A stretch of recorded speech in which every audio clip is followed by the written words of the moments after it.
بسم اللہ الرحمن الرحیم اللہم صلی علی محمد۔ ماقبل کے مضمون اور بیان میں گزشتہ اتوار کو مضمون چل رہا تھا مقصد حیات طیبہ، نصف العین، نعمت عظمی۔ یہ زندگیوں کے چار نام ہیں۔ جو زندگی بھی ہم اچھی یا کم اچھی یا غیر اچھی زندگی گزار رہے ہیں، ایک ہی زندگی کے چار نام ہیں، چار جہتیں ہیں، چار رخ ہیں۔ نام اس زندگی کا مقصد حیات رکھیں۔ زندگی کا مقصد حیات طیبہ، بہترین زندگی، نعمت عظمی۔ اسے ہم اللہ کی بہت بڑی نعمت سمجھیں کہ اللہ نے ہمیں حیات و زندگی دی ہے۔ یا نصف العین، اپنی زندگی کا کوئی رخ طے کر لیں۔ یہ چار مختلف نام ہیں، یہ سب کے سب زندگی کے مختلف جہت کے نام ہیں، مختلف سمت کے نام ہیں، مختلف دروازوں کے نام ہیں، مختلف حالتوں کے نام ہیں۔ ہے یہ زندگی وہ حیات، مقصد حیات ہو کہ ہمارا کوئی مقصد ہے زندگی کا، مقصد حیات ہمارا کوئی مقصد ہے، ہدف ہے، ہماری کوئی منزل ہے۔ حیات طیبہ، اس زندگی کو بہت اچھا بنانا چاہتے ہیں، ہم اس کو بہت اچھا کرنا چاہتے ہیں، ہم اسے بہت اچھا دیکھنا چاہتے ہیں۔ یہ نعمت عظمی ہے، اللہ کی بہت بڑی نعمت ہے۔ نعمت عظمی بہت بڑی نعمت ہے، غیر معمولی نعمت ہے یہ، جو اللہ نے ہمیں اور آپ کو حیات، زندگی، مال، چیزیں، اسباب، صحت، طاقت، قوت، علم، فہم، فراست، نہ جانے کیا کیا نعمت عطا فرمائی۔ نصف العین ہماری زندگی کا ایک رخ ہے، ہمیں اس رخ پہ چلنا ہے۔ تو یہ زندگی کی مختلف جہتیں ہیں، لیکن ہے زندگی ایک ہی، ہے زندگی ایک ہی۔ ایک بات مضمون کے دوران، ساری ہی چیزیں ایسی ہوتی ہیں کہ انہیں میں یاد رکھوں اور اس پر عمل کروں، لیکن اس مضمون کے سمجھنے میں ایک بہت اہم بات یہ ہے کہ ایک ہوتا ہے ازلی، ایک ہوتا ہے ابدی۔ ازلی کہتے ہیں جو ہمیشہ سے ہے اور ہمیشہ رہے گا۔ ابدی کہتے ہیں جو ہمیشہ سے ہے تو نہیں لیکن ہمیشہ رہے گا۔ ازلی اور ابدی اس کی فزکس کے اعتبار سے، فزیکلی، عملی طور سے سمجھ لیں تو پھر ذرا ازلی اور ابدی سمجھنا اور اسے فٹ کرنا اور اسے سمجھانا پھر آسان ہو جائے۔ ازلی، اللہ کی ذات ازلی ہے، ہمیشہ سے ہے۔ اب وہ کب سے ہے پہلے سے ہمیں نہیں معلوم، لیکن اللہ سب سے پہلے ہے۔ اب وہ پہلے کب ہے، پہلے کی ابتدا نہیں معلوم۔ یہ سب کو معلوم ہے کہ اللہ ابتدا ہے، ساری چیزیں، ساری مخلوقات اللہ کے بعد ہیں، لیکن خود اللہ کب سے ہے یہ نہیں معلوم۔ تو ازلی ہمیشہ سے ہے۔ وہ ہمیشہ لفظ بہت کمزور ہے، ہمیشہ، لیکن وہ ہمیشہ کی ساری ترجمانی نہیں ہوتی، وہ کب سے ہمیشہ ہمیں نہیں معلوم۔ اور ابدی کہتے ہیں جو ہمیشہ رہے گا۔ تو اللہ کی ذات ازلی ہے، ہمیشہ سے ہے، ہمیشہ رہے گی۔ تو انسان ازلی نہیں ہے، ہمیشہ سے نہیں ہے، لیکن رہے گا ہمیشہ۔ اب جب جو پیدا ہو گیا ہے، لاکھ سال پہلے جو پیدا ہو گیا وہ بھی ہمیشہ کے لیے، 1000 سال پہلے جو پیدا ہوا وہ بھی ہمیشہ کے لیے، جو آج پیدا ہوا ہے وہ بھی ہمیشہ کے لیے، جو قیامت کی صبح پیدا ہوگا وہ بھی ہمیشہ کے لیے۔ اب انسان پیدا ہو گیا ہے، اس کی جگہ بدلتی رہیں گی، ہے وہ ہمیشہ کے لیے، لیکن ہمیشہ سے تھا نہیں۔ جو ہمیشہ سے تھا اسے ازلی کہتے ہیں، اور وہ صرف اکیلا وحدہ لا شریک قل هو اللہ احد، اللہ اکیلا ہے جو ہمیشہ سے ہے، جو سب سے پہلے سے، اور کسی کو بھی اس کی پہل اور اس کی ابتدا نہیں معلوم۔ تو ازلی کہتے ہیں جو ہمیشہ سے ہے، ابتدا سے ہے، لیکن ابتدا کسی کو نہیں معلوم۔ ابدی ہمیشہ کے لیے، ہمیشہ زندہ لوگ رہیں گے۔ انسانوں کو اللہ نے ازلی نہیں پیدا کیا، ابدی پیدا کیا، ہمیشہ کے لیے پیدا کیا۔ تو ہمارا ہدف ابدی ہے. ہم پیدا ہو گئے ہیں، اب کبھی آنکھ کھولیں گے، کبھی آنکھ بند کریں گے، کبھی دنیا دیکھیں گے، کبھی قبر دیکھیں گے، کبھی قبر دیکھیں گے، کبھی حشر دیکھیں گے، کبھی حشر دیکھیں گے، کبھی آپ علیہ السلام کی زیارت کریں، کبھی حوض کوثر دیکھیں گے، کبھی جنت دیکھیں گے، کبھی کچھ اور دیکھیں گے. لیکن مختلف حالتوں میں چیزیں دیکھتے رہیں گے. لیکن اب ہم مستقل مریں گے نہیں، مستقل مریں گے نہیں. ہم مرنے کو انتقال کہتے ہیں. ماتا یموت مرنا، تو ہم مرنا سمجھتے ہیں سلسلہ منقطع ہو گیا. اصل میں ماتا یموت مرنا اس کو کہتے ہیں انتقال کرنا، منتقل ہونا. کہیں تھا پھر کہیں منتقل ہو گیا. غذاؤں میں اللہ کے علم میں تھا، اللہ کے علم سے غذاؤں میں منتقل ہو گیا. غذاؤں سے منتقل ہوا، خون میں منتقل ہو گیا. خون سے منتقل ہوا، منی میں منتقل ہو گیا. منی سے منتقل ہوا، پیٹ میں منتقل ہو گیا. پیٹ سے منتقل ہوا، دنیا میں منتقل ہو گیا. دنیا سے منتقل ہوا، قبر میں منتقل ہو گیا. قبر سے منتقل ہوا، حشر میں منتقل ہو گیا. حشر سے منتقل ہوا، جنت میں منتقل ہو گیا. جنت میں اتنا انتقال، اتنا انتقال، اتنا انتقال، اسے سوائے رب کے اسے خود نہیں معلوم میں نے کتنے خرب سال وہاں رہنا ہے. تو یہ انتقال ہے اس کا منتقل ہونا ہے. تو یہ ہے ابدی، یہ طے ہے. اللہ ازلی ہے، ہمیشہ سے ہمیشہ رہے گا. بندہ ہمیشہ سے نہیں لیکن ہمیشہ رہے گا. تو اس کی جو زندگی ہے وہ ابدی ہے. بس یہ یاد رکھیں، پھر اگلا مضمون انشاءاللہ آ جائے گا. تو یہ بندہ ہمیشہ کے لیے ہے. اب آئیے واپس مضمون کی طرف جو ماقبل میں مضمون چل رہا تھا. مقصد حیات. مقصد حیات ایک، حیات طیبہ لفظ دوسرا، مقصد ایک ہی. پہلا کیا عرض کیا ہے؟ مقصد حیات، دوسرا حیات طیبہ، تیسرا نعمت عظما، چوتھا نسولین. یہ چاروں یوں اکٹھے ہیں. کوئی آدمی اپنی زندگی کو مقصد حیات کہتا ہے، کوئی کہتا ہے نہیں بھائی مجھے تو حیات طیبہ چاہیے، تو پہلے اور دوسرے کو ایک ہی چیز چاہیے، نام دو ہیں. کوئی کہتا ہے جی یہ نعمت عظما ہے، وہ تیسری چیز بھی وہی ہے جو پہلی دو ہیں. وہ کہتا ہے نسولین، میری زندگی کا ہدف وہ جو پہلے تینوں نے کہا ہے چوتھے نے بھی وہی کہا ہے، پر خالی اس کی ڈیفینیشن مختلف ہے، اس کے الفاظ مختلف ہے. اس نے کسی اور الفاظ کا سہارا لے لیا. مقصد چاروں کا ایک ہی ہے، مقصد چاروں کا ایک ہی. اب یہ چاروں چیزیں جو نام چار ہیں یہ آتے کیسے ہیں، کیسے آئیں گے؟ تو دو طرح کی زندگیاں ہیں. ایک زندگی ہے معیار کی، ایک زندگی ہے مفاد کی. ہم سب ان دو میں سے کسی ایک زندگی پر چل رہے ہیں. یہ دو ریل کی پٹریاں ہیں، ایک ریل گاڑی ادھر، ایک ریل گاڑی ادھر، ایک بس ادھر، ایک بس ادھر، ایک جہاز ادھر، ہوائی جہاز، ایک جہاز ادھر، ایک بحری جہاز ادھر، ایک بحری جہاز ادھر، ایک کشتی ادھر، ایک کشتی ادھر. یہ دو راستے ہیں، دو گزرگاہیں ہیں، دو ویز ہیں، ایک معیار کا اور ایک مفاد کا. تو ہم روزانہ یا معیار کے یا مفاد کے راستے پہ چل رہے ہیں. ہماری منزل یا ہم انتہائی معیاری بن جائیں گے ایک وقت، یا انتہائی مفادی بن جائیں گے ایک وقت، لیکن چل رہے ہیں. یا ہماری زندگی ہمیں مفاد کی منزل تک یا معیار کی منزل تک. معیار اور مفاد ذرا تھوڑے سے ثقیل اور گاڑے لفظ ہیں اور آسان کر دیتے. یا شکر کا راستہ ہے، یا شکر کا راستہ، یا شکوے کا راستہ ہے، شکایات کا راستہ. ہر چیز میں شکوہ، ہر عمل میں شکوہ، ہر قول میں شکوہ، ہر فعل میں شکوہ، ہر ایک سے شکوہ، ہر ایک کے ساتھ شکر، ہر ایک کے ساتھ اچھائی، ہر راستے پر اچھائی، ہر بول میں اچھائی، ہر قول میں اچھائی، ہر نگاہ میں، ہر زبان میں، ہر قدم میں، ہر قلم میں، ہر سوچ میں، ہر فکر میں، ہر تدبر میں، ہر تفکر میں شکر. یا شکر کا راستہ ہے یا شکوے کا راستہ. یہ دو راستے ہیں.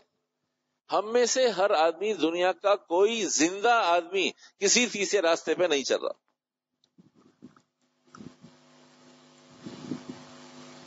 کسی تیسرے راستے پہ نہیں چل رہا. صرف اور صرف بات سمجھانا مقصود ہے. خدا کے لیے بات سمجھ میں نہ آئے تو پہلے مجھ سے پوچھے گا کہ تمہارا مقصد کیا تھا. آپ رائے قائم نہیں کیجیے گا، آپ رائے قائم نہ کیجیے گا. مجھ سے پہلے پوچھے گا. میں عقیدے کی بات آپ کو بتا رہا ہوں کہ نبی کے پاس بھی دو راستوں میں سے تیسرا راستہ نہیں ہے. نبی بھی یا شکوے کے راستے پہ چلے گا یا شکر کے راستے پہ چلے گا. نبی کے پاس بھی تیسرا راستہ نہیں ہے, کیونکہ نبی ہوتا ہے تو وہ شکوے کو کبھی نہیں اختیار کرتا, ہمیشہ شکر کو اختیار کرتا. یہ دو راستے, معیار اور مفاد, نبی کے پاس بھی یہی دو راستے ہیں. یا نبی اپنا معیار بلند کرے گا یا نبی مفاد کے ساتھ چلے گا. تو نبی کیونکہ اللہ کی خاص رحمت میں ہوتا ہے, اس لیے وہ مفادی زندگی نہیں دیکھتا, وہ معیاری زندگی دیکھتا. لیکن ہے اس کے پاس بھی یہی دو راستے, یا وہ شکر پہ چلے گا یا شکوے پہ چلے گا. تو نبی خود بھی شکوے سے دور رہتا ہے, شکر پہ چلتا ہے, قوموں سے کہتا ہے, انسانوں سے کہتا ہے, امتوں سے کہتا ہے شکر شکر شکر. تو نبی کے پاس بھی راستے یہی دو ہیں, اور میرے آپ کے پاس بھی راستے یہی دو ہیں. ہم اگر نبی کے پیچھے چلنا چاہتے ہیں تو شکر, اور اگر نبی کے راستے سے کہیں اور جانا چاہتے ہیں تو شکوہ. نبی کے راستے کو, نبی کو ڈھونڈنا چاہتے ہیں, تلاش کرنا چاہتے ہیں تو معیار, اور نبی سے دور ہونا چاہتے ہیں. راستے یوں ہیں, یہاں سے دونوں مل رہے ہیں. یہ وی, لفظ وی ہمیں خوب سمجھا سکتا ہے. یہ لفظ وی ہمیں خوب سمجھا سکتا ہے کہ 0 پوائنٹ دونوں کا ایک ہوتا ہے, لیکن جب چلنا شروع کرتے ہیں تو دنوں میں اتنا دور ہو جاتے ہیں, گھنٹوں میں اتنا دور ہو جاتے ہیں. کہا یہ کیا ہو گیا, تم نے بھی 4 قدم طے, میں نے بھی 4 قدم طے کیا ہے سفر, ہم اتنے دور کیوں ہو گئے؟ تم نے بھی 1 مہینہ سفر کیا ہے. جب ہم وی پہ چلنا شروع کرتے ہیں, 2 راہوں پر, ہاذا فراق بینی, یہ راستہ یوں جاتا ہے, یوں جاتا ہے, لیکن یہ 0 پوائنٹ ایک جگہ ہے. یہاں دونوں ساتھ کھڑے تھے, دونوں نے 2 قدم رکھے, جہاں جہاں کنارے خطرناک ہیں, جہاں جہاں پانی یوں ہے. ہم سب شہر کراچی میں رہتے ہیں, 10 دفعہ کلفٹن گئے, تو کلفٹن کی زمین یوں نہیں ہے, تھوڑی سی یوں ہے, لیکن ہاکس وے سینسپیٹ کی زمین یوں ہے. تو یہاں 2 قدم رکھیں گے تو 4 فٹ اندر جائیں گے, یہاں 2 قدم رکھیں گے تو کچھ نہیں ہوگا. تو زمینوں کا فرق ہے. جہاں پر ساحل اور کنارے یوں ہیں, یہاں پر 3 قدم یہاں 6 فٹ اندر چلا جائے گا, اور یہاں پر جہاں زمین فلیٹ ہے وہاں پر 3 4 5 6 8 10, یہاں تک کہ 10 20 50 قدموں تک بھی آدمی یہاں تک نظر آ رہا ہوتا ہے. پھر 30 35 قدموں میں جا کر یہ یہاں تک, اور کہیں 2 قدم میں ہی آدمی یہاں تک پہنچ جاتا ہے. اس لیے کہ ایک میرے 2 قدم اور ایک زمین فلیٹ نہیں ہے. تو جب وی میں آدمی چلتا ہے تو 2 4 6 قدم میں 6 مہینے نہیں گزرے تھے, اب دونوں ایک دوسرے سے دور ہو گئے. ایک نبی کی زندگی پر اور ایک غیر نبی کی زندگی, ایک شکر کی زندگی پر اور ایک شکوے کی زندگی پر, ایک معیار پر اور ایک مفاد پر. ہم میں سے ہر روز ہر آدمی ہر قول کے بعد, ہر فعل کے بعد, ہر آنکھ کی حرکت کے بعد, ہر آنکھ کی بصیرت کے بعد, ہر تفکر کے بعد, یا وہ مفاد کے راستے پر اور یا وہ معیار کے راستے. یہ ہے خلاصہ. اس پر تھوڑی سی گفتگو ہے, اس لیے تھوڑا سا وقت لگا کہ بھئی یہ اسٹرکچر سمجھ میں آ جائے, پھر بات آگے چلنا آسان ہے. 2 آدمیوں کے پاس 100 دینار ہیں. 100 دینار ہیں. 2 آدمیوں کے پاس, دونوں کے پاس 100 دینار ہیں اور 100 سال کی زندگی ہے. آدمی 2 ہیں, دونوں کے پاس عمر 100 سال, دونوں کے پاس پیسے, اور دینار کہتے ہیں چاندی کے سکے کو. دینار کہتے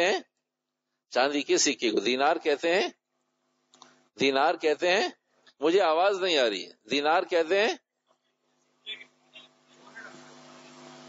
اتنے تھوڑے سے لوگوں میں بھی 2-3 رائے ہیں, میں فیصلہ نہیں کر پا رہا کہ کون کیا کہہ رہا ہے. اچھا, سونے کی, جس کو ہاتھ میں, جیب میں, مکان میں, دکان میں رکھتا ہی نیند آ جائے, سکون کی نیند آ جائے کہ اب کچھ ہو گیا.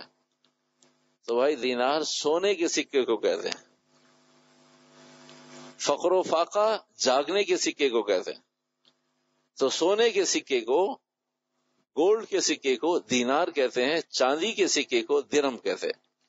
تو 100 سکے 100 ٹکڑے، 100 حبہ، 100 دانق، یہ مختلف نام ہیں سکوں کے. تو 100 سکے، 100 ٹکڑے سونے کے 100 دینار، 100 ٹکڑے دراہم چاندی کے دراہم. تو دونوں کے پاس وقت ہے 100 سال، اور 100 دینار ان کے پاس کیپیسٹی ہے. دونوں خرچ کر رہے ہیں، لیکن ایک خرچ کرتا ہے بے دھڑک، کوئی غم نہیں، ضرورت یہ لو، ضرورت یہ لو، ضرورت. اور ایک خرچ کرتا ہے، جب بھی وہ دیتا ہے اس کی زبان لڑکھڑاتی ہے. یہ سوال آپ سے کر رہا ہوں، اگلا سوال، پہلے اس کا اسٹرکچر سمجھا رہا ہوں، پہلے اس کا بیک گراؤنڈ بتا رہا ہوں آپ کو، پہلے اس کا حلیہ انوائرمنٹ بتا رہا ہوں، پھر آپ سے ایک سوال کروں گا تاکہ آپ ذہنی طور سے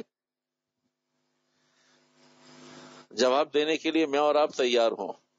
2 آدمیوں کے پاس 100 سال کی زندگی، دونوں کے پاس 100 دینار، ایک خرچ کرتا ہے بے دھڑک، کوئی غم نہیں، کوئی فکر نہیں. اور بتاؤ، اور بتاؤ، اور بتاؤ، اور بتاؤ.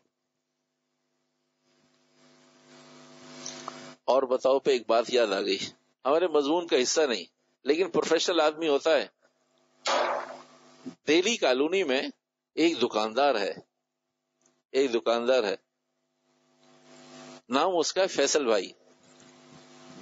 تو اتنا ماسٹر ہو گیا، پتہ نہیں کب سے وہ کام کر رہا ہوگا. وہ آپ کو دیکھتا ہے اور بولے وہ سامان بل آخر میں بل وہ بناتا ہے.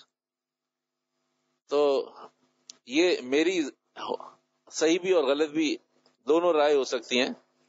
وہ آدمی میں سمجھتا ہوں وہ کمپیوٹر اس کے آگے فیل ہے. وہ کاغذ پہ نہیں دیکھتا، وہ پین اور کاغذ سے لکھ رہا ہوتا ہے. وہ آپ سے اور بولیں اور بولیں اور بولیں، اور ریٹ لکھ رہا تھا، اور بولیں اور بولیں اور بولیں، اور اسے نہیں معلوم وہ کہاں لکھ رہا ہے. اور بولیں اور بولیں اور بولیں، وہ 18 چیزوں کے بعد نیچے حساب کر کے کہتا ہے یہ لے. جتنی دیر میں وہ آپ سے گفتگو کرے اتنی دیر میں آپ کو حساب کر کے دیتا ہے. اور بولیں اور بولیں اور بولیں اور بولیں اور بولیں اور بولیں، اور جتنی دیر میں آپ بول رہے، وہ کون بول رہا ہوتا ہے؟ وہ اس کا ہیلپر بول رہتا ہے. 1 کلو یہ، 2 کلو یہ، اسے ریٹ بھی معلوم ہے، اسے کون سی قسم کی کون سی چیز ہے، چاول کون سے ہیں، دالیں کون سے ہیں. اور بولیں کہتا ہے، اور وہ بل اتنی دیر میں جتنی دیر میں آپ کا کمپیوٹر بل دیتا ہے. بتا میں نے آپ کو اس لیے دیا کہ جب آپ جا کر دیکھیں تو آپ کو تسلی ہو جائے کہ دونوں چیزیں، اسٹیٹمنٹ بھی اور عملی زندگی میچ ہو رہی ہے نہیں ہو رہی. کوئی کون ہے ایسا؟ کیا ہے؟ دہلی کالونی، فیصل بھائی کی دکان، کرانہ جنرل اسٹور ہے. تو اس کے لوگ بول رہے ہوتے، وہ ایک بل کے وہ خود کمپیوٹر بھی فیل ہے اس آدمی کے، پتہ نہیں کب سے وہ کام کر رہا ہے. تو خرچ کرنے والا کہتا ہے اور خرچ، اور بولیں اور بولیں اور بولیں، وہ خرچ کر رہا ہوتا ہے. اور دوسرا آدمی جب خرچ کرتا ہے، 1 دینار خرچ کرتا ہے، تو اس کے ہاتھ ایسے کانپ رہے ہوتے ہیں، زبان میں لرزہ ہوتا ہے، پسینہ آ رہا ہوتا ہے، اور 10 سوال کر رہا ہوتا ہے. پھر پوچھ رہا ہوتا ہے ابھی تو دیے تھے، پھر خرچ کرنے ہیں، کیا وہ پہلے والے پورے ہو گئے؟ پہلے کا حساب ہو گیا؟ وہ اس طرح کھینچا تھا لگام میں، کھینچ کے. سوال یہ کہ دونوں کی یہ کیفیت کیوں ہے؟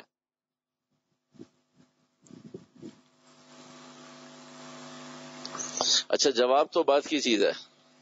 ہمارا بھائی الحمدللہ ثم الحمدللہ اس رب کا انعام، احسان، فضل، کرم کہ ہمارا پڑھنے پڑھانے سے تعلق ہے. ہم بنیادی طور سے ٹیچر ہیں، بنیادی طور سے معلم ہیں، پروفیشنل کے اعتبار سے ہمارا پڑھنے پڑھانے سے تعلق ہے. تو یہ میرا 32 سال کا تجربہ ہے. میں اپنی پڑھائی سے 1983 میں فارغ ہوا تھا، 16 سال پڑھ کر 1983 میں فارغ ہوا تھا. اس کے بعد سے بحمد اللہ علی ذالک تاحال آج تک پڑھا رہا ہوں، آج صبح تک پڑھا رہا ہوں. تو میرا 32 سالہ تجربہ یہ ہے کہ طالب علم جواب پہلے دیتا ہے اور سوچتا بعد میں. لیکن آپ ایسا نہ کیجیے گا. آپ جواب دے کر میں معذرت چاہتا ہوں، آپ میں سے بہت پروفیشنل لوگ بھی ہیں. ہمارے عبد الجبار صاحب ماشاءاللہ پروفیسر ہیں، سینکڑوں بچوں کو انہوں نے اس قابل بنا دیا کہ وہ دنیا بھر میں کام کر رہے ہیں. تو یہ ایک تھوڑا سا مذاکرہ کہیے، اس لیے آپ میں سے بہت سارے لوگ ماشاءاللہ اس لائن کے لوگ ہیں، سمجھتے ہیں. اب آپ کی مجبوری ہے کہ میں ممبر بیٹھا ہوں، اس لیے آپ سن رہے ہیں.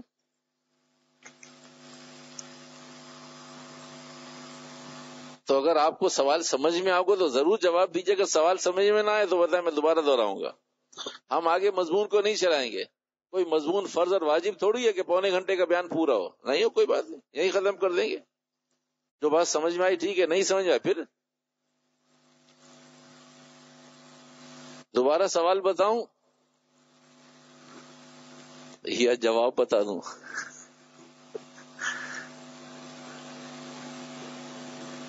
آپ سب کی چہرے کی شگفتگی بتاتی ہے کہ بھائی وقت اپنا بھی اور ہمارا بھی ضائع نہ کریں، جواب بتائیں اور آگے چلیں. تو ہم آپ کو کسی مشقت پہ نہیں ڈالتے. جو آدمی یوں یہ لو یہ لو یہ لو خرچ کر رہا ہے اس کی کیفیت یہ کیوں ہے، اور ایک آدمی ہاتھ بھی، زبان بھی، پیشانی پہ پسینہ بھی اور لگامیں کھینچ کھینچ کے خرچ کر رہا ہے، تو اس کی یہ کیفیت اس لیے ہے کہ اس کو غریب کو معلوم ہے کہ میرے پاس 100 دینار ہیں، اب اتنے رہ گئے، اور اس کو نہیں معلوم میرے پاس کتنے ہیں، اس کے پاس بھی 100. یہ ایسا بیوقوف ہے، بظاہر اس کا عمل لگتا ہے یہ لو یہ لو یہ لو سمجھداری کا، لیکن زمانے کا بدترین بیوقوف ترین آدمی ہے. اس کو یہی نہیں معلوم اس کے ڈبے میں، اس کے جار میں ہیں کتنے. اس کو معلوم ہے کم ہو رہے ہیں کم ہو رہے ہیں کم ہو رہے ہیں. تو اس وقت میں اور آپ وہ سخی لوگ ہیں، یہ لو یہ لو یہ لو، زندگی یہ گئی، یہ مہینہ، یہ ہفتہ، یہ کام، یہ چیز یہ لو، یہ نہیں معلوم کہ یا اس میں رہ کتنے گئے. سب کے پاس اللہ نے ایک زندگی بنانے کے لیے وقت دیا ہے. ہمارے کتنے دینار نکل گئے ہمیں نہیں معلوم، ہمیں نہیں معلوم، اس لیے ہم مطمئن ہیں. اور جس کو معلوم ہے ہر دینار پر اسے اوپر سے نیچے تک پسینہ آ جاتا ہے، تو ہم مطمئن اس لیے کہ ہمیں معلوم نہیں ہے، اس لیے ہمیں کوئی فکر نہیں ہے کچھ کہنے میں، کچھ غیبت کرنے میں، کچھ گناہ کرنے میں، کچھ نافرمان، اس لیے کہ ہمیں معلوم نہیں ہے کہ زندگی کتنی رہ گئی ہے، وہ 100 دینار میں سے رہ کتنے گئے. آ جائیے مضمون کو سمیٹنے کی طرف. ہماری زندگی ہے ابدی، لا محدود لا متناہی. ہمارے آپ کے پاس اب جو وقت ہے، دنیا کا وقت تھوڑا سا ہے، پھر ایک قبر کا وقت ہے وہ بھی پلس کر لیجئے، پھر ایک حشر کا وقت ہے وہ بھی پلس کر لیجئے، پھر انشاءاللہ الرحمن جنت کا وقت ہے وہ بھی پلس کر لیجئے. تو زمانہ ہمارے پاس بہت زیادہ ہے. کام ذرا مختلف ہیں لیکن زمانہ بہت زیادہ ہے. ہمیں خود نہیں معلوم کہ اب ہم کب تک ابدی ہماری زندگی ہے. زندگی ہماری ابدی، زندگی ہماری ابدی، ہمیشہ کی زندگی ہماری ابدی، پلیٹ فارم ہمارے پاس ابدی. 1 منٹ کے لیے اس کو یہاں روکیں اور ہم اپنے اہداف ڈیفائن کرتے ہیں، ہم اپنے اہداف طے کرتے ہیں. ہم میں سے کس کا کیا ہدف ہے؟ ہم میں سے مراد یہ کہ معاشرے میں جو لوگ رہ رہے ہیں ان میں سے کسی کا ہدف بس بھائی ضروریات پوری ہو جائیں، روٹی کپڑے مکان کا مسئلہ حل ہو جائے کافی ہے. یہ ایک کیٹیگری ہے، روٹی کا مسئلہ حل ہو جائے. ایک اس سے اوپر کی کیٹیگری ہے، اس سے اوپر کی کیٹیگری ہے روٹی کے علاوہ تو کہتا اسباب، دولت، چیزیں، پلاٹ، کیش، کرنسی، یہ دوسرا ایک شوق ہے، یہ دوسرا ایک شوق. میں ذاتی طور سے ایک صاحب کو جانتا ہوں جن کا انتقال ہو گیا. انہوں نے اپنے گھر میں اتنی بڑی الماری بنا رکھی تھی، اس میں شاید انہیں خود نہیں معلوم تھا کہ ان کے پاس کتنے ملکوں کی کرنسی موجود ہے. ان کا شوق تھا. بلا مبالغہ کروڑوں روپے پاکستانی آدمی کے پاس کروڑوں روپے کے، یہ ریال ہیں، یہ ین ہیں، یہ فلاں ہیں، یہ فلاں ہیں، یہ فلاں ہیں، یہ دراہم ہیں، یہ دینار ہے، یہ مسقطی دینار ہے. اس کے پاس کروڑ روپے کے کراچی میں اس کا شوق تھا. تو وہ اس نے ایسے باکس بنا رکھے تھے کہ اس ملک کی، اس ملک کی، اس ملک کی، اس ملک کی، اس ملک کی. تو شوق ہے یہ ہوت کے سود. جب کسی کے پاس ہوتا ہے تو یہ شوق بھی ہوتا ہے، پھر آدمی شوق بھی پالتا ہے. تو کسی آدمی کو چیزیں، اسباب، مال، کرنسی جمع کرنے کے شوق. اچھا کسی کو یہ شوق نہیں ہوتا، کسی کو ایک تیسرا شوق ہوتا ہے. تیسرا شوق اقتدار کا، کرسی کا ایک نشہ ہوتا ہے. کچھ پلے ہو یا نہ ہو لیکن کرسی کا نشہ ہے، ایک کرسی کا نشہ ہے. چوتھا اور آخری ایک نشہ ہوتا ہے کہ میں نے کچھ نہیں کیا ساری زندگی، کچھ نہیں بنایا میں نے، صرف عزت کمائی ہے. یہ ایک نشہ ہے. یہ عزت کمانے کی چیز تھوڑی ہے. میں اور آپ سب جا کر خرید لیں دکان سے اگر عزت کمانے کی چیز ہے. یہ تو اللہ چاہتا ہے دیتا ہے, نہیں چاہتا نہیں دیتا, تھوڑی چاہتا ہے تھوڑی زیادہ چاہتا ہے. باوجود محنت کے بھی اللہ نہیں چاہتا نہیں ہوتی ہے, باوجود کم محنت کے زیادہ اللہ, یہ اللہ کا نظام ہے. اللہ کے خزانوں میں سے ایک آتی ہے, آ گئی نہیں آئی. تو اس کا تعلق خریداری سے نہیں ہے. کیا کیا آپ نے؟ کہا جی کچھ نہیں کیا, مکان نہیں بنایا, بچوں کو اچھی تعلیم نہیں دلا سکا, سفر کا نہیں کر سکا, حج کا عمرہ نہیں کر سکا, کہا صرف عزت بنائی ہے. تو کسی آدمی کو عزت کمانے کا شوق, کسی آدمی کو اقتدار حاصل کرنے کا شوق, کسی آدمی کو کرنسی کا شوق, کسی کو ضروریات زندگی روٹی کپڑے مکان, یہ ضروریات کا شوق, یہ 4 شوق ہو گئے. یہ چاروں چیزیں اللہ کرے میں اگلی بات سمجھا سکوں, چند منٹ میں بات ختم کرتا ہوں. زندگی ہمارے پاس ابدی, اور اس زندگی کے اندر چیزیں رکھنے والی چیزیں وہ ساری کی ساری سانس کے ساتھ ختم ہونے والی ہے. یہ کیا بیوقوفی ہے, یہ کیا نالائقی ہے, یہ کیا نااہلی ہے. جس گھر کو ہم نے ایک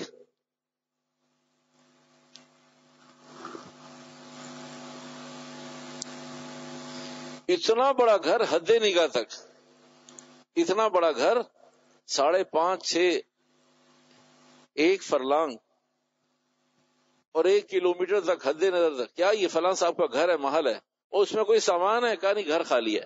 کہا بھائی جب سامان نہیں ہے تو اتنا بڑا گھر بنانا کون سی عقل مندی ہے؟ گھر ہم نے بنایا اتنا بڑا اور اس میں رکھنے کو کچھ نہیں ہے. اللہ کی شان, زندگی اللہ نے ہمیں دی ابدی, اور اس میں جو چیز ہم نے رکھنی ہے وہ ایسی ہے جو ہمارے ساتھ مرنے کے ساتھ نہیں جائے گی, روٹی یہاں رہ جائے گی. جس کو ہم نے مقصد بنایا روٹی کپڑے مکان کو, وہ یہاں رہ جائے گی. ایسی چیز کو ہم نے مقصد نہیں بنایا جو ہمارے ساتھ جائے گی. زندگی ابدی اور اس کے ساتھ رہنے اور رکھنے والی چیزیں وہ ٹیمپریری. اقتدار یہاں رہ جائے گا, عزت یہاں رہ جائے گی, جو چیزیں جن پر ہم نے جان ماری وہ سب یہاں رہ جائے گی. ہم نے اس پر آج تک جان مارنے کی نیت ہی نہیں کی جو ہمارے ساتھ جائے گی. جو ہمارے ساتھ جائے گی اس کی آج تک ہم نے نیت ہی نہیں کی, اس پر آج تک ہم نے عرقریزی نہیں کی, جان نہیں ماری, کوشش نہیں کی, سرگرداں نہیں ہوئے, پریشان نہیں ہوئے. ہمیں کبھی پسینہ نہیں آیا کہ بھئی ہمارے ساتھ جانے والی کوئی چیز نہیں ہے, ساری چیزیں یہاں رکنے والی ہیں. زندگی اللہ نے ابدی ہمیشہ کے لیے عطا فرمائی, اور جو چیزیں ہم نے تیار کی ہیں ان میں سے ایک چیز بھی ہمارے ساتھ نہیں جائے گی تو ہمیں تو توحش ہو جائے گا, وحشت ہو جائے گی. ہمارے ساتھ کوئی چیز نہیں ہے. آج کا مضمون اس بات پر ہم ختم کر رہے ہیں. اس مضمون کو دیکھیں گے, اللہ توفیق دے, آگے اگر موقع ہوا. فرق بتاتا ہوں اور بات ختم کرتا ہوں. جو چیز ہمارے ساتھ جائے گی, جو چیز ہمارے ساتھ جائے گی وہ ہے عبادت. اور عبادت کیا ہے بس یہ سمجھ لیجیے. ہمارے ساتھ جانے والی چیز عزت نہیں ہے, مال روٹی کپڑا مکان نہیں ہے, اقتدار نہیں ہے, مال کرنسی چیزیں نہیں ہیں. ہمارے ساتھ جانے والی چیز عبادت ہے, جو ہمارے ساتھ رہی ہے ابد الآباد تک, ہمارے ساتھ ہر وقت ہمارے ساتھ رہی. لیکن خود عبادت کیا ہے؟ میں کتابوں کے حوالے سے عرض کر رہا ہوں, میں بڑوں کے حوالے سے عرض کر رہا ہوں, میں لکھاری حضرات کے حوالے سے عرض کر رہا ہوں کہ 0.1% آدمی بھی آج تک نمازیں پڑھ کر بھی, روزہ رکھ کر بھی, حج کر کے بھی, زکوٰۃ دے کر بھی وہ عبادت سمجھنے کو تیار نہیں. ہم کہیں اور نہیں جاتے. ہم آپ کو پہلے عرض کرتے ہیں تاکہ اس عقدے کو آج حل کر دیں کہ بھئی مقصود کیا. آج کے بیان کا خلاصہ یہ کہ ہمارے ساتھ عبادت اگر ہے تو وہ ابد الآباد کو آباد کر دے گی. ہمیشہ کی زندگی کی جو سرمایہ وہ عبادت ہے, وہ چیزیں نہیں ہیں جن میں ہم لگے ہوئے, جن کو ہم نے جمع کیا. ہمیں عبادت کی فکر کرنی ہے. اب سوال یہ, عبادت کی فکر کرنی ہے, عبادت کو جمع کرنا ہے, عبادت پہ جان مارنی ہے, اس پر سب کا اتفاق ہو گیا. سوال یہ کہ عبادت کیا ہے؟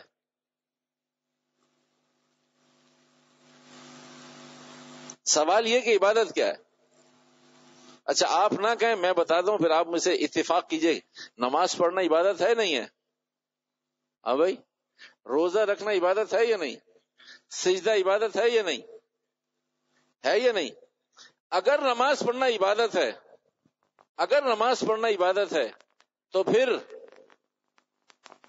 طلوع آفتاب کے وقت کیوں منع ہے؟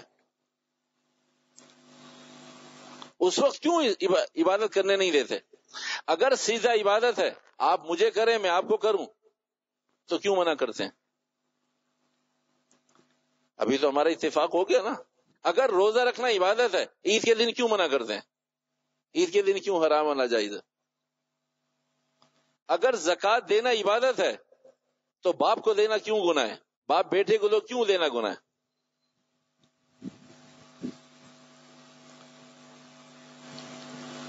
عبادات نماز کو نہیں کہتے. عبادات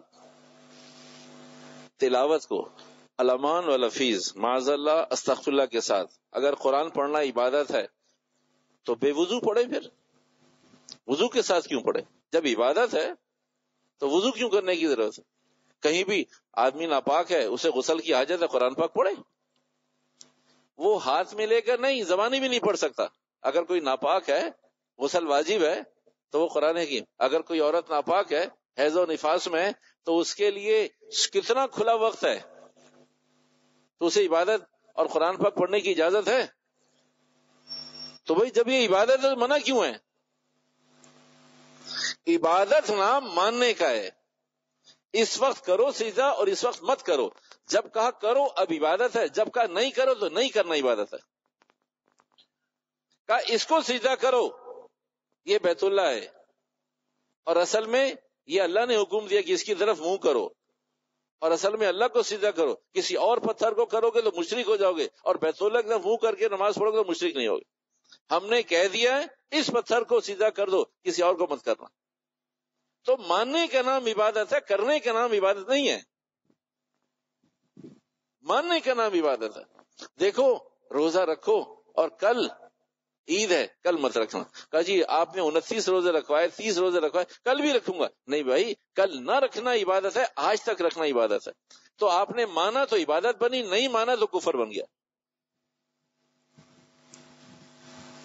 میرا جی چاہے، ایک آدمی کہے میرا جی چاہے کہ میں جس سے بھی شادی کروں، جس سے بھی شادی کروں، کہا اس سے بھی شادی کروں اور اس کی بہن سے بھی شادی کروں. کہا بھئی اس تک تو جائز تھا، اب اگر تو نہیں مانے گا تو کفر ہو جائے گا، اور مان لے گا تو ایمان ہو جائے گا. تو شادی کرنا اور نہ کرنا دونوں کا عبادت سے تعلق نہیں ہے، ماننے اور نہ ماننے کا عبادت سے تعلق. صرف ماننا آ جائے. عبادت ماننے کا نام ہے. عبادت کیوں ماننے کا نام ہے؟ اس لیے کہ عبادت عبدیت سے ہے، اور عبدیت کہتے ہیں جھک کر چلنے کو. اللہ اکبر، فجر کی نماز ہو گئی، 10 منٹ 12 منٹ 15 منٹ گزر گئے. اللہ اکبر، او بھائی کہنے کو اس پہ بھی نیت مان لی. اب حکم کیا ہے کہ اس کو نماز پڑھنے دے. حکم کیا ہے؟ پھر سنیں، پھر سمجھیں، پھر جواب دے. پھر سنیں، پھر سمجھیں، پھر جواب دے. فجر کی نماز ہو گئی، 10 12 منٹ 15 منٹ گزر گئے، مکروہ وقت شروع ہو گیا. اب 13 منٹ تک نماز نہیں پڑھ سکتے. ایک آدمی دور وضو خانے سے آیا، اس نے ایسے اللہ او بھائی اسے آواز بھی دی، اس نے نہیں سنا اور نیت باندھ لی. اب جب اس نے مکروہ وقت میں نیت باندھ لی، اب اس کو نماز پڑھنے دیں. اب اس کو نماز سب کا فتویٰ ایک نہیں ہے، کیا بات ہے؟ جب ناراض تو نہیں ہوں گے ایک بات کہوں؟ ہاں بول بھی نہیں رہے نہیں. جب سب مفتی ہیں تو فتویٰ تو ایک ہونا چاہیے. یہ کیا مفتی خاموش رہنے کا نام تھوڑی، مفتی بولنے کا نام ہے. پتہ چلے کہ ان مفتی صاحب کے پاس فتویٰ، عندیہ، اسٹیٹمنٹ، رائے کیا ہے. اب اس کو نماز، اس کے قریب چلے جائیے اور اس کے کان میں کہہ دیجئے کہ آپ خود ہاتھ چھوڑ دیں گے، نماز توڑ دیں گے، یا میں دھکا دے دوں آپ کو؟ اللہ کے گھر میں آپ کو سنت سمجھ کے دھکا دے دوں یا آپ نماز توڑ دیں گے؟ تو پھر آپ سے پوچھے گا کیا بات ہے، تو آپ کہیں نماز ٹوٹ گئی، اب نیچے آ جائیے. تو اسے بتائیں کہ اس وقت تمہارا نماز پڑھنا گناہ ہے. اگر نماز عبادت ہوتی تو اس وقت بھی ہوتی. نماز عبادت نہیں ہے، نماز ماننے کا نام ہے. ہم نماز پڑھ کر بھی ماننے کو تیار نہیں ہے، یہ ہے مصیبت. یہ ہے وہ کہ 0.1% بھی قوم ماننے کو تیار نہیں کہ عبادت کرنے کی چیز نہیں ہے، عبادت ماننے کی چیز ہے۔ ایک آدمی کو ماننا آ جائے، ایک آدمی کو ماننا آ جائے، ماننا نہیں آ رہا۔ ہم اور آپ کہتے ہیں یار یہ داڑھی رکھتا ہے مانتا نہیں ہے، یہ نماز پڑھ، ارے بھائی داڑھی رکھنے سے کیا ہوتا ہے؟ ماننا نہیں آیا اسے۔ ارے بھائی یہ بوڑھا ہو گیا مانتا نہیں ہے، ارے بھائی پھر کیا ہوا؟ یہ کیسی پاگلوں والی بات ہے کہ بھائی یہ بوڑھا ہو گیا مانتا نہیں ہے، سمجھتا نہیں، ارے بھائی اس نے کبھی عبادت کو عبادت جانا ہی نہیں۔ عبادت کا ہدف، عبادت کا مقصد، عبادت کا آلٹرنیٹ، عبادت کی اینڈ یہ ہے کہ اسے ماننا آیا یا نہیں آیا۔ تو وہ الجھا رہا عبادت میں اور عبادت کے مقصد کو حاصل نہیں کیا، اسے ماننا چاہیے۔ عبادت سے مقصد ہے ماننا آنا چاہیے، ماننا نہیں آیا، عبادت پڑھتا رہا ٹکرے مارتا رہا ساری زندگی۔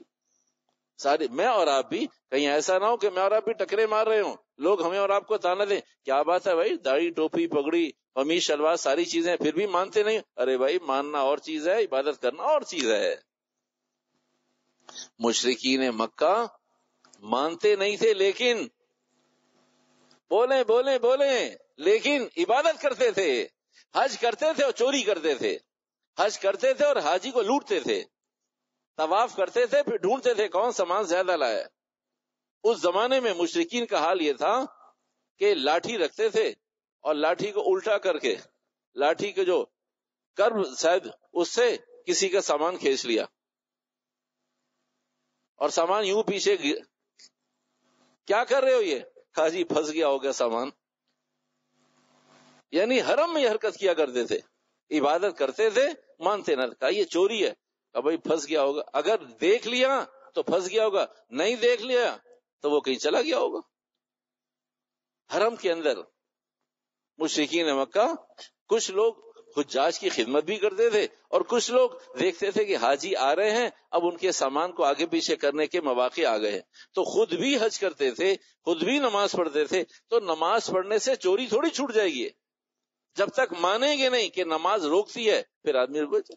نماز غیبت سے روکتی ہے، مانیں گے پھر رک جائیں گے، ورنہ نماز اور غیبت ساتھ کیوں چلتی ہے، یہ ہے اس کی جواب۔ نماز اور بدنظری ساتھ کیوں چلتی ہے؟ ہم مانتے نہیں کہ نماز روکے گی، کرنی نماز۔ تو میرے بھائیو عبادت نام کرنے کا نہیں ہے، عبادت نام ماننے کا ہے۔ ہم اللہ سے اپنے رب سے گڑ گڑا کر رو کر ہمیں آپ کے لیے، آپ میرے لیے، پوری امت مسلمہ کے لیے التحیات للہ والصلوات والسلام، اللہ ساری امت کے لیے دعا کرتے ہیں کہ اللہ ہم سب کو عبادت کا مقصد ماننے پر آنے کی توفیق عطا فرمائے۔